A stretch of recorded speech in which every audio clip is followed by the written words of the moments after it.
Welcome to this week's edition of the Pete Mezzetti Show. I'm Pete Mezzetti, and we're sitting here with Nick Menapace, who is running for state representative.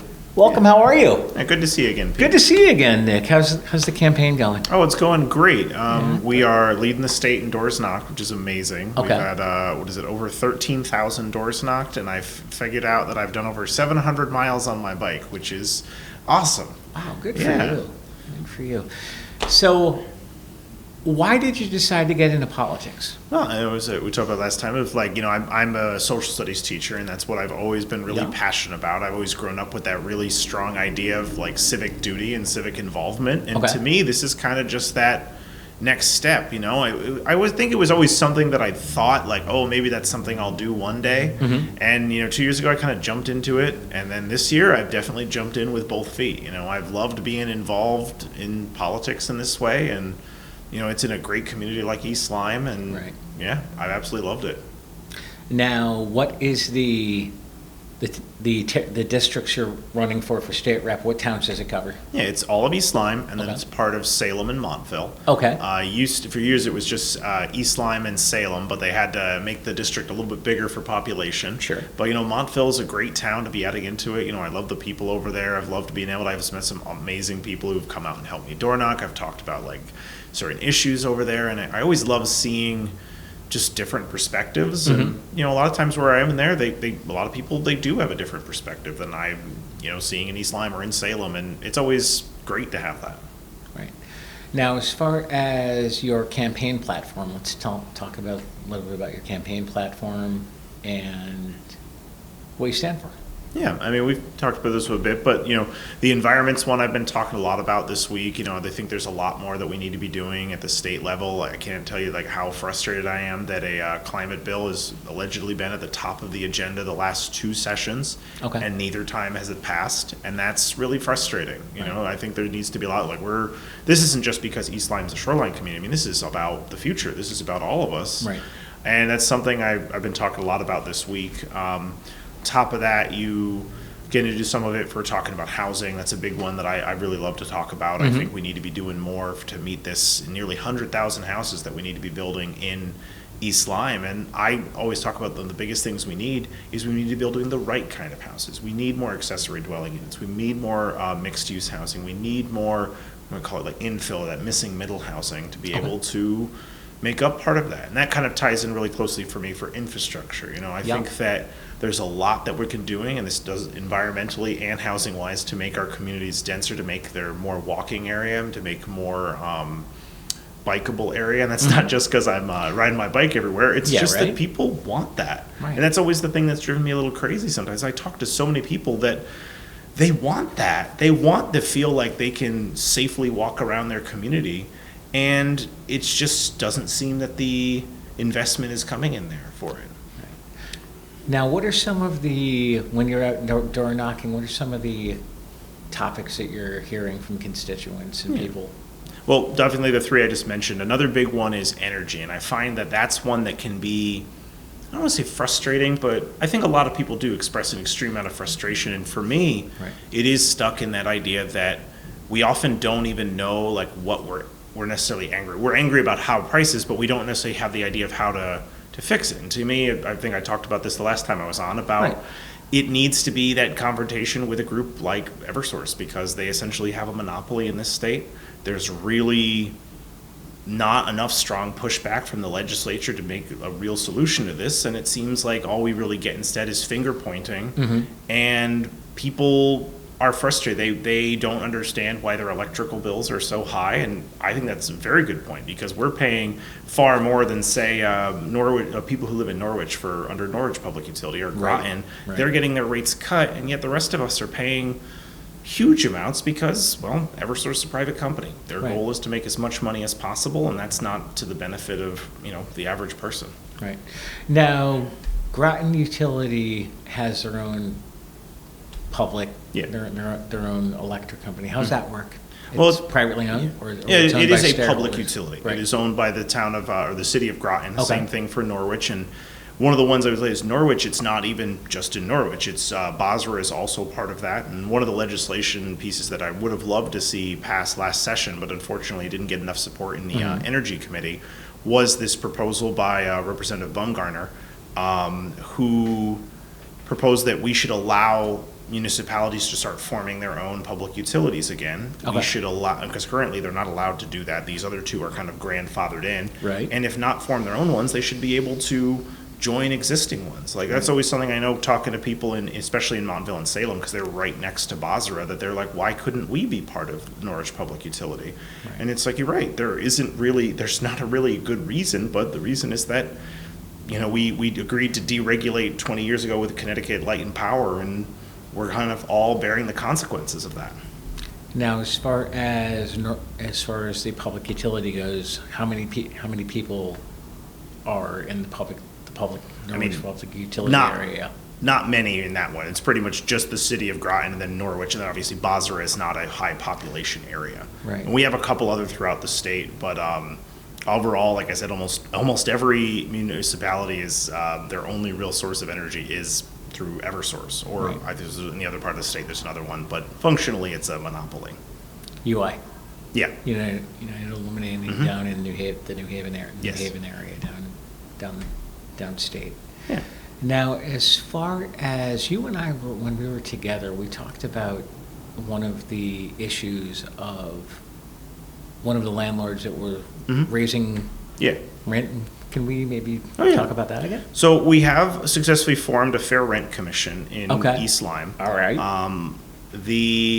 There's a lot of, there was a great informational session that the town put on for this one to be provided for people. I think there's a lot of misconceptions, unfortunately, with a fair rent commission, that people think it's like a board that necessarily dictates what people are allowed to play, but essentially it's an arbitration board, but it is arbitration with power. They have the ability to set this one. Apparently another town, and we're seeing more towns adopt this. It kind of had fallen by the wayside, but in recent years, we're seeing more and more towns have adopted these who don't necessarily need one. And I mean, I think it's going to be a huge benefit. I know we had talked about, I had pushed to do it back in 2022, but I think at the time the town did not see it as a priority. Right. And unfortunately, now that we're seeing groups like this one, because unfortunately groups like Alpha are not the only ones around who do this type of work, we're going to need to see more towns do this. And it's something I know I've talked to Salem about, and they've been kind of considering it, and as well as Montville, is like, this is going to be a real benefit if you put this through now. And it's a balanced board, so it needs to have at least one landlord and at least one renter, Right. and then the other three are kind of in the middle. And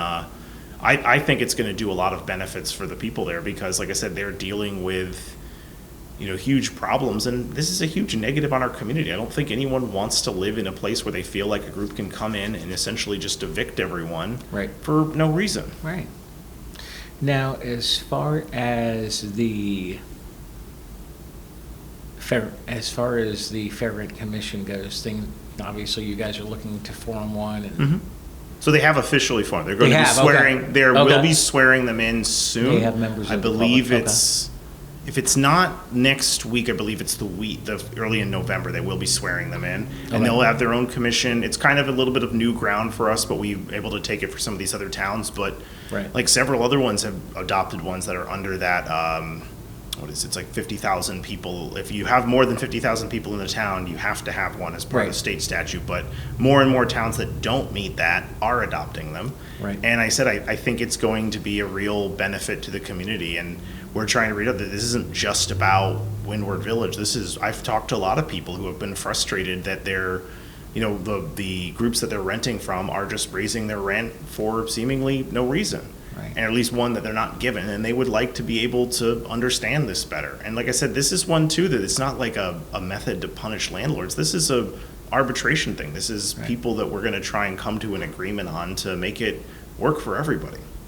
Now let's talk the Windward Apartments that I know we talked about that Yeah. last time we were together. Let's explain exactly what the landlords of the Windward Apartments are doing. So it's pretty much been their stated goal. They did post this online this was their plan, but then they deleted it when they realized that was silly, is that they wanted to essentially evict the people who were living there, who are mostly older or disabled. Right. And they wanted to evict them to bring, in their words, young professionals. I think they saw a market where they thought they could get more money out of the people who were living there, and they didn't necessarily want those people to be there anymore. Right. And I give them a lot of credit. These are a lot of, especially like older women who have decided to fight back. And I do not think that this group, Alpha, had thought that was going to happen. And I am like just so proud to be able to see them come in there and do this. And they're trying to take collective action. They're, appealing this one. And I've been they've been really nice because I've just kind of been showing up and voicing, my support for them and going and speaking at like our Board of Selectmen meetings as my role in the Planning Commission, trying to do everything I can to say like, yeah, we need to pay attention to this. And I'm really glad to see how well the people in the community have rallied around them. Right. And as far as when you're out campaigning, obviously you've been campaigning for a while. Why did you decide to run for public office? Yeah, I mean, as we talked about before, it's a big thing for me of that I thought that I wanted to be a servant of my community, and that's what I've really liked. It's silly, but I was an Eagle Scout, and as a teacher, it's one of those first parts, being in there, is that we see a lot of the issues that happen in a community, and I really wanted to be part of that. Like I said, be part of that solution. Right. Now, as far as differences between you and your opponent, what's the difference between you and your opponent? Well, I mean, I could say it before. I'd say that there's probably quite a bit. I was very disappointed that my opponent, who had, during our debate a few weeks ago, referenced that she was of the opinion that I supported and would have non-citizens come out and vote. And I thought that was really, well, quite frankly, I think it was really bad of her as a elected person to be able to try and spread rumors like that. And unfortunately, we've seen this as a tactic from pretty much every level on there, that these guys are out there trying to spread disinformation because that works for them. And I think that's a real disservice to our community. We get into more of these ones when it comes to housing. We've been talking about that, but I'm a big believer in solutions that put people first, to be able to make sure that homeowners can stay in their homes, that renters are able to afford to live there. And unfortunately, my opponent's been somebody who distinctly says that they don't want any type of restrictions on landlords. And I think that's disappointing, because that is not a universal belief by people from her party. It seems to just be one that she has, because we've had a lot of people in the town who have been very supportive of the Windward Village and the creation of Fair Rent Commission, who are Republicans, but for whatever reason, she's been distinctly very against it. When it comes to education, I'm a big believer in public education. Right. I think that it is the cornerstone of what we are building, that next generation of American excellence. My opponent is not a believer in that. She's, unfortunately, she stated that I wouldn't be a good state rep because I'm a teacher. But on top of that, she also is someone who's tried to push for school vouchers, and that's something I'm very much against. I think it's a way of taking money away, our taxpayer money away, and giving it to people who don't really need it. That is giving it to private schools so they can get public money, and I'm not a believer in that whatsoever. When it comes to these other ones, it's, to me, like with things like the environment, it's just about action. They might say that they support doing something, but so far, we really haven't seen much from their actual support of legislation in the Connecticut General Assembly. Right. Now, as far as the voucher program goes, can you maybe explain to us how that would work? Yeah. So unfortunately, in some states, we see that they give out these vouchers, which are basically to allow people, theoretically, they're supposed to be to allow people to attend private schools that are maybe do better. What in reality happens in pretty much every case is it becomes a program to send public money to these private schools who are allowed to teach different things. It's how we're seeing a place like Oklahoma ordering, unfortunately, 50,000 Trump Bibles to be able to add into private schools. And, it's not something that I'm a fan of at all. I think it's trying to point to a problem, which is not enough funding for public education, right, and then trying to pretend that it's a solution while diverting more money to, these private universities. And oftentimes the people getting these vouchers are people who are already enrolled there, and they're simply getting it to subsidize sending their kid to private school. Yeah, and obviously I'm not a fan of that. No. Let's talk about one thing we didn't talk about is your background. You're a teacher, and how long have you taught? Yeah, I've been a teacher for a little over a decade. I started for my first year of teaching was back in 2012. Okay. I have been teaching in a couple schools in the district. I'm moving into a new position in New London, which is actually great because it'll allow me a little bit more flexibility for if I do win in November, I'm going to be able to continue to teach here and be able to, be a state legislature. I think it's really important. I love being able to talk to students and be able to see what their lives are like and try and help give them that new perspective. And I always learn so much from them as well as any kind of student. Any good teacher, I think, is learning from their students every day because I did not know I needed to know so much about certain pop culture things until my students decided to tell me all about the Drake and Kendrick Lamar beef, and then I would ask like friends about it later, like, do you know anything about this? And they don't know anything about it, but oh my goodness, is it my students' absolute favorite topic to tell me? And we'll talk about, honestly, we try, that's what I like to try and relate like things that might happen, and we'll relate it to stuff that we're learning about. Now that was a bit of a struggle considering where we're at, but I love being able to talk to them, and they are always so passionate about the things that I don't necessarily know about this one, but gosh, I'll hear about anime and Korean pop bands and all these things, and I love hearing them. I just like seeing them be passionate about stuff, and so I'm always glad to hear them do that. And that's, I think, probably one of my favorite things about teaching. Now, obviously, you're a social studies teacher, so do you do a unit on the political process? Yeah, a little bit, but unfortunately, I've seen a lot of schools and districts have unfortunately very much moved away from teaching civics, and I'm very much not a fan of that.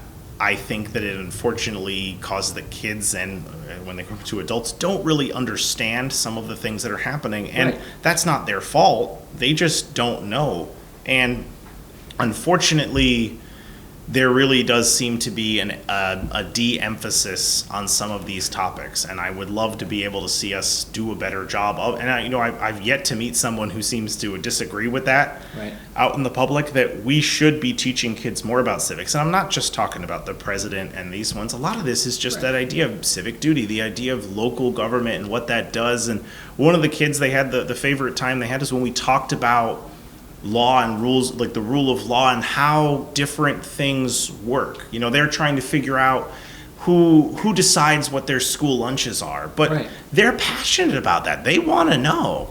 And we talk about the process, and I feel bad because a lot of them don't know how to, how would I influence that? And we do talk about it, and I'm glad to see some of the kids who do show up, and we actually had a couple of kids, I think it was last year, it might have been the year before, where they showed up to a school board meeting to talk about a issue they were passionate. I believe in this case it was about the lunches. They were upset about the size and the choices for lunches. So they showed up to talk about them at a school board meeting, and I thought, well, that's wonderful. I love seeing you guys do that.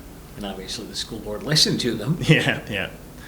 We actually did end up changing for some of that one, but a lot of it is just stuff that I think that kids have a lot of really great insight, and I think that as adults we sometimes don't always appreciate that, but they really do. They're passionate what they're going to be passionate about. They're just young, and they're coming at it from a different angle than we're often used to. Exactly. So what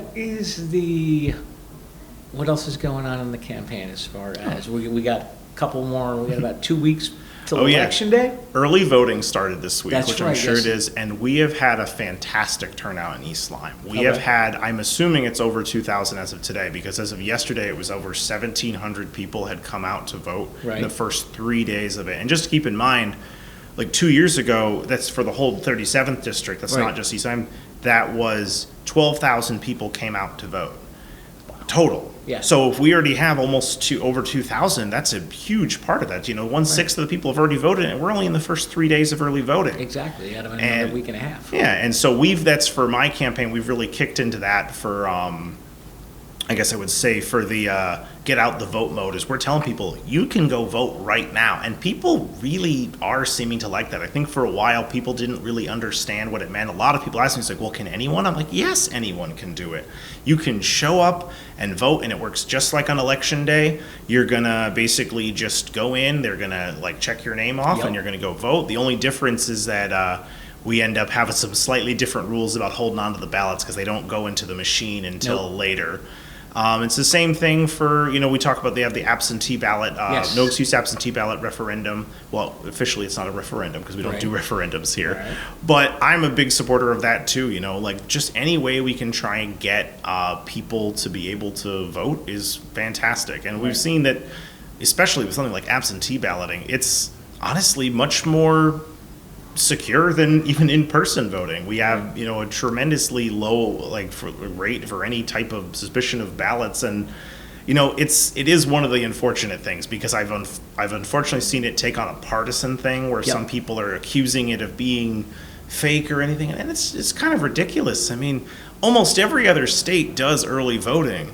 But I get that some people are just afraid of something new, but it is an unfortunate place that we're at in our country, that we're in such a partisan thing that something as simple as we're going to make it that you can vote on more than just election day becomes some type of partisan conspiracy theory. Right. Because, like I said, as someone who's taught socially a long time, I tell my students it's like the number of fraudulent votes that experience an election is so infinitesimally small. I mean, we throw out, I don't even know what the proportion would be because it's so incredibly more ballots that get thrown out because of suspicion that they Right. might have something wrong with them than we do that get through any kind of, this is being marked as fraudulent. There's something, I suppose, really cynical about the people who spread that kind of misinformation, but unfortunately we're seeing a lot of it. Exactly. And from what I understand, the early voting is easy. You go in, Yeah. they cross off your name, they give you Yeah. a ballot, they give you an envelope, you go into the secure area, fill out your ballot, Yeah. put it in the envelope, sign the envelope, put your name on it, date Mhm. it, and then they go into Oh yeah. the next area and put the envelope into the device, and then I believe they're going to go ahead and run all the ballots through on election day. Yes, They're that's how it'll work. Yeah, they're it's not gonna- beforehand. They're not going to do it beforehand, Oh, yeah. like many people think. Oh yeah, it'll all be on election day. And like I said, it's incredibly easy, and they still have same day registration. We're able Right. to show up in person. I was talking to a woman yesterday, and she was worried she wouldn't be able. She's like, I don't think I'll be able to vote this year because I only just turned 18 a couple weeks ago. And it's like, no, you can just show up in person. Do same You day. can vote, and they'll register you right there, and you'll be able to vote. And I think it's wonderful. I love the idea of younger people being able to get involved. As someone, for me, I was voting, as soon as I turned 18, I was able to. But a lot of people, I think they're worried because they don't feel like they fully understand something. Right. And that's always why I'm a big believer. And there's a site out there run by a League of Women Voters called vote411.org. And I'm a huge Okay. fan because it helps provide information about any electoral race anywhere in the country. It talks about my race right here. It talks about the federal races. Right. It talks about the presidential races. You can find it for just about anything. And it's a great resource for people to use if they ever feel like they don't understand fully of what candidates are about. So what is that again? It's vote411.org. Okay, and basically you can Oh find yeah, all the it's information. basically just a site to help voters out. That is its entire purpose. You can also, I think they also include their links to register to vote if it was still time for that one. You also get the links to be able to fill out for an absentee ballot, and Right. it's very great. It is, and the early voting seems like it's going to be. Oh, yeah. Because this is the first time in Connecticut that they've Mhm. ever had early voting Mhm. for the election, yet a presidential election. Oh yeah, It's gonna be- I mean, yeah, absolutely. And I'd love to be able to see what they're going to do. Like I said, we have basically between now and November 3rd for early voting, and then Yep. election day is like your procrastinator's day. If Exactly. you didn't vote yet, today's the last day to do it. Today's the last day, and when you go to early vote, you're gonna not have to stand in line. Oh, yeah. or You're not gonna have to.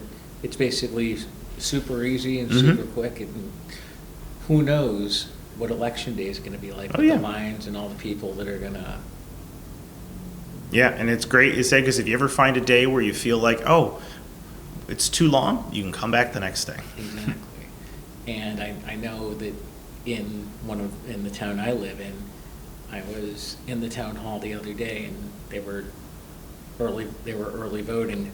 Somebody walked in a little bit at like 6:03. Yeah. And they were like, "Sorry, you got to come back tomorrow. We're only here till 6 o'clock." Yeah. Because that's what the Secretary of State puts Yeah. as the hours of operation. Oh, yeah. And I believe they're going to be a little bit longer. Oh yeah, next For the week elections. we'll have a little bit next week. There'll be 2 days where it's 8 to 8, Right. and then election day it's 6 a.m. to 8 p.m. Right. And I'll be out there poll standing a lot on those days. It's Yeah. always varied. Looks like it might be a little bit warmer on election day. I know I've gone out there more than once, and I've had the hand warmers in Trust me. my shoes and in my gloves, and it's going to be that fall. So it'll probably be like that in the morning, and then by afternoon I'll be in a shirt and shorts, Exactly. and then the evening it'll be back to the hand warmers. But like I said, I love seeing people be able to come out. I think it's a great thing about our country, and if I want to keep it that way, I'd like to have as much voting access as possible. Right. And yeah, my mom's been an elected official until she retired a couple of years ago. And so I remember being young and standing in back of the town hall with her and talking Yeah. to people. I remember one of the election years that she ran from about 5:30 that morning till about 9 o'clock that night. It rained Yeah. all day. And I actually had to run into the building to dry off every couple hours because I was just soaking, sopping wet. Yeah, well, hopefully no rain on election day this Yeah, year. no, hopefully not. We're about to run out of time, but before we do, I want to thank you for coming down, Thank you very much. and hopefully we'll see you soon. Appreciate it. And good luck on Election Day. Thank you. On behalf of Nick Menapace, I'm Pete Mezzetti. Thanks, good night, and we'll see you next time.